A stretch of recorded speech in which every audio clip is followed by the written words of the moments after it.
Hey, Chef Jay here. Today we're going to talk about ramen, which is one of my favorite things in the world. Now, let's be super clear. We're not talking about the excellent ramen that takes, 2-3 days to make the broth or anything like that. Handmade noodles. We're not going there this time. We might do that in a future video.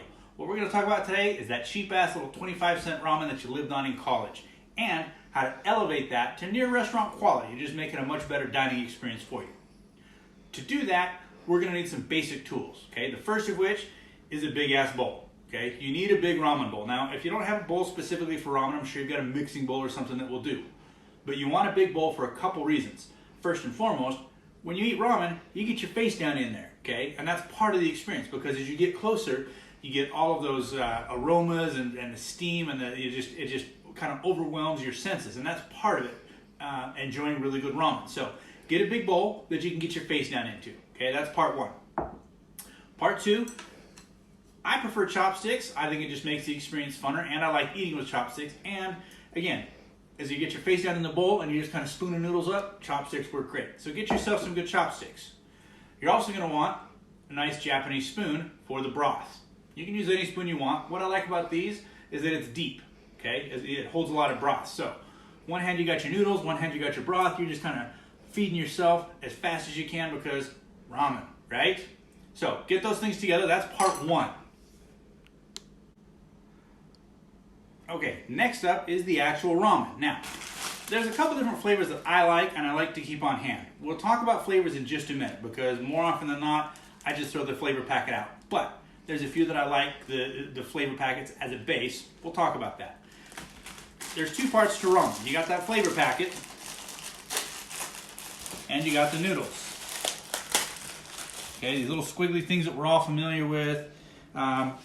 There's a couple different ways to cook these. A lot of people will just boil the water, pour it right over the noodles, and then mix the flavor packet and let it just kind of sit until the noodles get soft. Me personally, I'm a fan of boiling the water, cooking the noodles in the water, then straining that water out into the broth, and mixing it up from there. I'll show you what I mean in just a minute. But this is kind of the base of what we do. This is our basic noodle, okay? There's other options. These do have gluten. If you're gluten-free, you can find soba noodles, which are buckwheat noodles. They're completely gluten-free. They make a really, really excellent substitute for one of these. You see, these ones are bound up in little packages. You can find these on Amazon. You can find these at local ethnic markets and things like that, usually. They're not too hard to come by. So that's, if you're gluten-free, this is a good substitute. But for right now, we're going to concentrate just on the noodles and how to cook those. Okay, so let's talk about this flavor packet for a minute.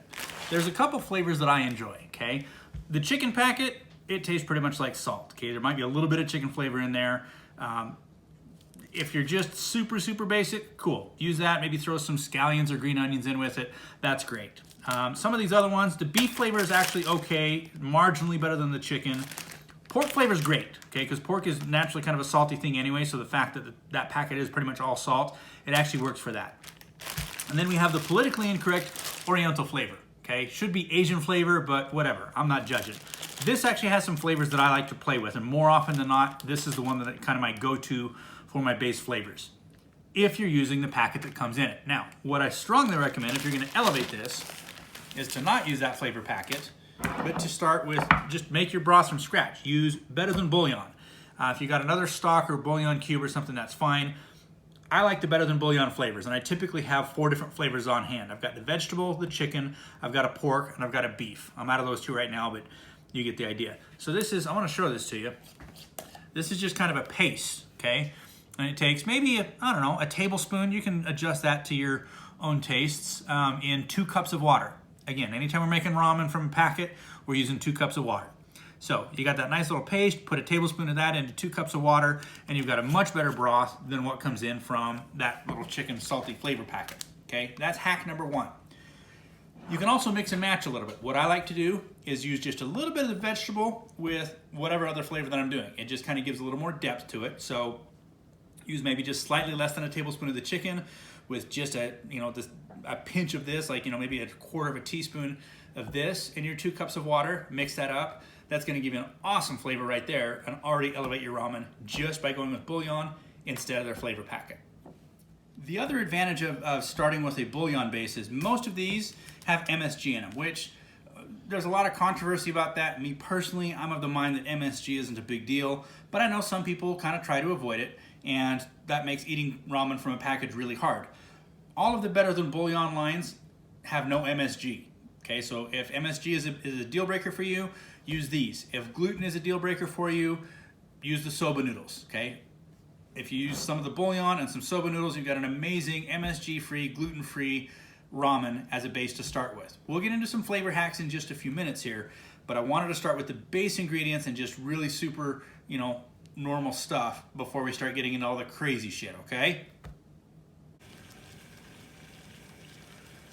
Okay, so the basics of putting ramen together. 2 cups of boiling water. We're gonna put the noodles in there and just let them cook for about 3 to 4 minutes until they're tender, okay? I usually use a fork to kind of stir around in there and kind of see what's going on.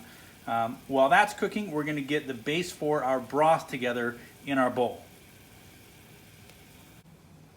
All right, so for our broth, we're just gonna do a really simple chicken one. So I'm gonna take just a little bit of this, like just a little bit less than a tablespoon.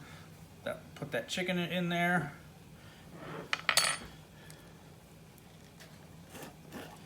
Then we'll get some of our vegetable, and like I said, just a drop of that, okay? We'll put that in there, and then as soon as the noodles are done cooking, we'll mix our broth up. I wanna taste my broth before I put my noodles into it so I can make adjustments before I get ready to eat. Okay, so I'll usually get a fork in here and just kind of start stirring them around, making sure they're all getting cooked evenly. And again, you can see they're starting to get tender. We're gonna give them just another minute until they're nice and tender. All right, so we're just gonna I usually use a fork and just kind of hold the noodles in while I pour the water in. And you don't have to get all of it, but just get most of it.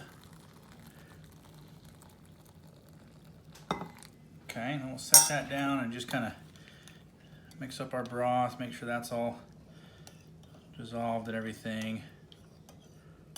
Beautiful. Then I usually give it a taste. Perfect, that is a beautiful chicken broth. Just that simple. And then we'll add our noodles in.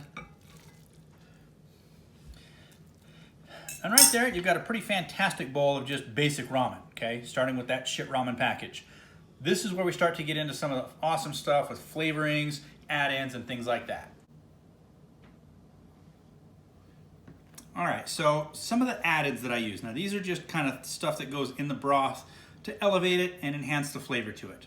One of my go-tos is Chinese 5-spice. This goes into anytime I make the pork or the Asian flavor of broth as my base. I always add 5-spice as well.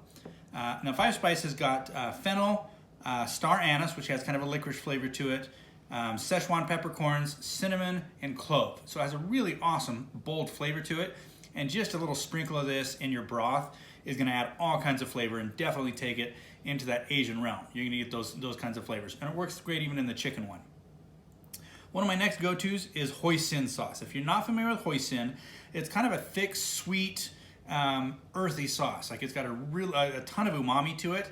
And so just a little bit of that in either the pork or the Asian broth goes a long way and brings just a really awesome sweetness and depth. Super tasty. Next up are the things that bring spicy, okay? Sriracha, which everybody knows and loves. That's great if you want to add a little spice to it. My preferred method for spicing things up is with sambal. Now this is a red chili paste. You can find this in just about any grocery store in the Asian section. It comes in a little jar with a gold label and a green lid. Almost, very similar to what sriracha looks like. It's called sambal olek, okay? Easy to find. You can buy some online, you can buy it at the Asian market. But like I said, most grocery stores carry this as well. The thing I like about sambal is that it adds a little bit of heat and a lot of red pepper flavor. So if you're kind of trying to add more flavor than heat, sambal is your go-to. If you just want to heat it up, go with your sriracha. Next up, 2 staples in the Asian flavors, ginger and garlic. Now you can use ginger paste, just a little squirt of that works great. Or as you're boiling your noodles, throw in a couple slices of ginger. That'll add a nice ginger flavor to your broth. Or a clove or 2 of garlic, just simmering in the water with the noodles as you're cooking those before you add it to your broth. Amazing, they'll add tons of great flavor. You can even slice up the garlic and just include it with your broth, and that little nice bite of garlic as you're eating can be a nice little pop of flavor. And the last thing, if you're doing a shrimp or any kind of seafood based flavor, these are bonito flakes. You can find these again, most Asian markets. Probably not gonna find them in the grocery store, but in an Asian market, or you can find these online. You just sprinkle a little bit of these into your broth, and it adds a nice little kind of seafood, sea flavor, salty fishiness, you know, kind of a briny flavor. These are amazing, and they got a little bit of smokiness to them as well, because bonito flakes are actually fish that's been dried and smoked. So it's gonna add a ton of umami to whatever seafood broth that you're making. So these are great as well. Those are the things, those are kind of my staples for add-ins to flavor things, you know, flavor the broth up before I start adding in, you know, veggies and eggs and all sorts of other stuff to it as well. All right, so once you've got your broth set to the way, I mean, just the exact flavor that you're looking for, you've kind of fine-tuned it, you've got it just, it's amazing. Now we step into like all the veggies and stuff you get add in. I'm a fan of, you know, these basic 5, but there's other things you can add in as well. I like a little bit of the green part of the scallion as well as the white. They have 2 different flavors, and so I like to include a little bit of both. Some people do just green, you might want to do just white. Just be aware of the different flavors and add what you'd like. Carrots, I love the crunch along with ramen. I mean, ramen is kind of doesn't have a whole lot of texture to it, so anything I can do to add a little texture is awesome. And carrots, little matchstick cut carrots, do a fantastic job of adding a little bit of flavor and a little bit of texture. Red bell peppers, always raw. I don't ever really cook my vegetables putting them into ramen just because I like the crunch and the flavor of a raw vegetable in it. So a little bit of red bell pepper. You could even use like, you know, some yellow, green, whatever color you have on hand. I like the red just for the color of it. And cilantro, just a couple leaves of cilantro are fantastic. If you want to make this a little more like pho, you can get some Thai basil or even just regular basil if you're having a tough time finding Thai basil. A few leaves of basil in your broth are going to be fantastic. I would start with a pork broth for pho.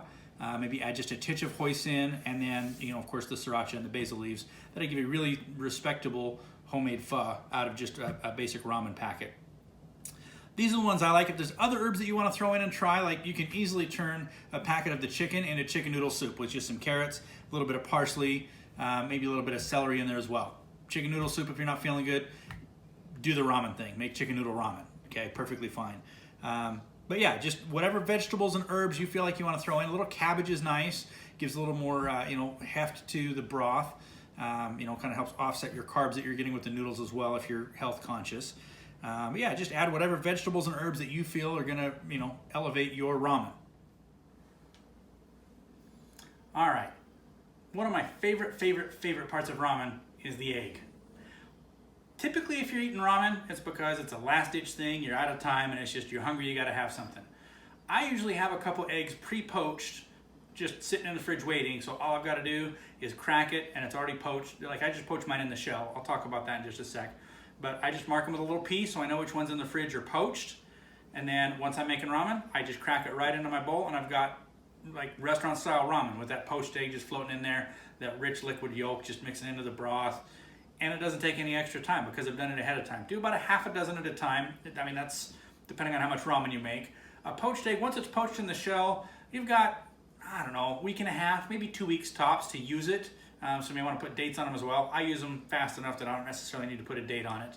A couple different ways for poaching. For those of you that have like all sorts of kitchen tools and you have one of the little at-home sous vide machines, you can sous vide the egg at 145 degrees for about 45 minutes. Okay, and then just do a flash cool on it, dump it into a bucket of ice water, and then mark it with a P and the date, and you're good. As soon as you want ramen, just crack that shell and drop it right into the ramen.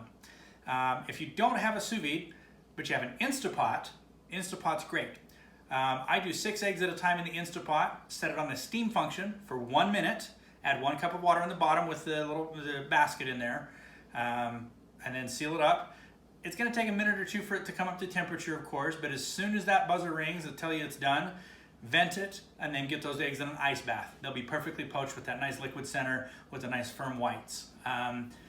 Outside of that, if you know how to poach an egg just on the stove and you've got the time, just poach an egg and throw it in. But adding a poached egg is a really, really awesome way to up your ramen game. Now, if you go to a really great ramen house, I mean, most respectable ramen houses will offer marinated eggs, which is basically just a poached egg, and they've marinated in a mixture of soy sauce, mirin, sugar, and sake, okay? I'll put the recipe for the marinade, but once you've poached your eggs, you can just crack them into that marinade. It's a super simple recipe as well.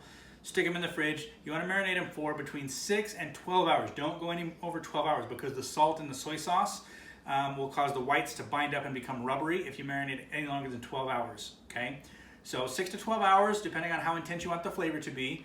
Take it out of the marinade, rinse it off, and then you can just put it in a Ziploc bag in the refrigerator. It'll hold for another probably 5 to 6 days after you take it out of the marinade. Other than that, I think it's probably time to put together a really great bowl of ramen. All right, so let's put together a bowl of ramen. I'm gonna use the Asian flavor here, and I am actually gonna use the packet on this one, because like I said, I like to flavor this. Just throw that in the bowl. I'm gonna add a little 5-spice, just like a kiss.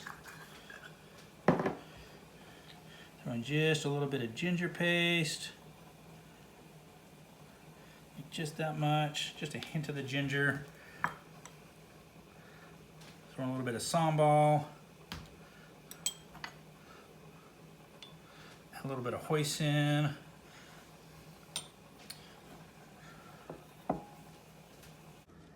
All right, so we got all the stuff in there for our broth. We're just gonna, again, strain the noodles out, put that hot noodle water in.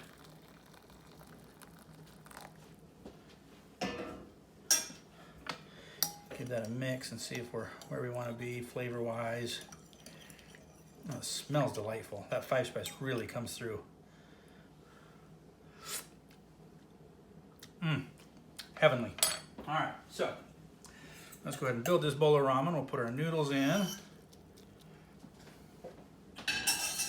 Then we'll add, I'm gonna add some chicken. I just had some chicken breast cooked up in the fridge, but like pork is great too. Throw our carrots in along this side. Throw some red bell pepper in. A little bit of cilantro. I'm just gonna do the white scallions on this one.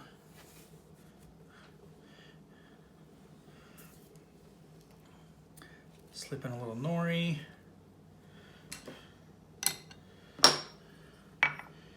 Top it off with our egg. In fact, let's just break that open.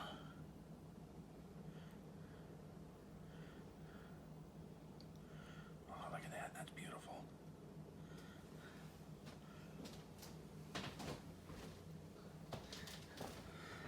And there's our ramen. So, that's how to elevate 25-cent ramen. Hope you enjoyed. Let me know how it turns out for you. I'm gonna eat this one.